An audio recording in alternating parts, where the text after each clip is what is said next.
mbetur të marginalizuar. Por kanë shkuar në takim të zotit Kurti, PDK-ja dhe LDK-ja. Po kanë shkuar, por po them kanë shku, që kanë shku para 2-3 dite dhe sot. Po kjo shumë vonë. Dhe kanë shku individualisht, kanë shku njëri me 15 mandatet, pasi urta, dhe zoti Hamza me 22 apo 3. 22 mandate. Po ndryshe do të ishe nëse do të shkonin si opozit e unifikume me 24 mandate. Me 24 mandate e blokon vetëvendosin në kuptimin që i thu nuk mund të bësh kvorumin pa ne.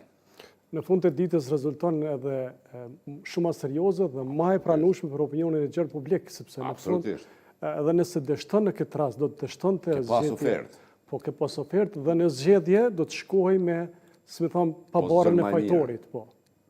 Në këtë rast shkohet me barrën e fajtorit. Pse anashkalohet nga kush, po mendon nga lëvizja vetëvendosja anashkalohet AK-ja, po mos harroni se kemi pas një lloj kandidature gati edhe të shpallur të zotit Haradinaj. Do të thonë, jo vetëm jo direkt nga ai, po nga subjekti politik dhe opozita i është ruajtur, ka pas një droj nga zoti Haradinaj, për shkak se ka pretendu që ai mund ta kërkoj votën e tyre 30 nënshkrime që ai të jetë kandidat.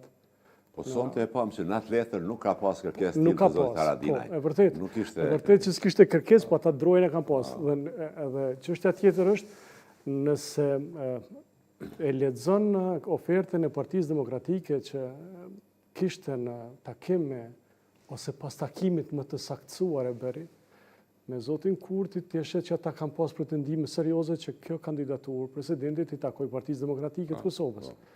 E që në fakt munduan të bëjnë një farloj loje politike, por që unë konsideroj që ju ka dështuar dhe do të ketë pasoja edhe kosto politike, për shkak se s'mund të imponosh? Të imponosh dhe të thuash që ky është konsensus, duke pranu të kandidatin tim, po bëjmë konsensus. Jo, s'është konsensus kë. Pra nuk mund të... Se cili mund të pranoj kandidatin tim, sepse ky është konsensus. Po ai nuk është konsensus politik. Prandaj mendoj që opozita nuk arriti të bashkohej dhe nëse brenda këtyre 2 ditëve do të kemi kësi lloj barikadimi nga opozita, do të shkojmë gjasat të shkojmë në zgjedhje, gjasat reale të shkojmë në zgjedhje, pastaj në zgjedhje do të shkojmë duke qenë të fajsuar njëra tjetrën, veçanërisht Partia Demokratike e Kosovës. Po çdo po e relativizoni përgjegjësinë e vetëvendosjes në këtë situatë. S'është relativizim. Jo, përgjegjësinë po e vënë më shumë opozitës. Jo. Absolutisht jo. Përgjegjësia më numër 1 është vetëvendosja, do të thotë, sepse ka. Po nuk e tha deri tani.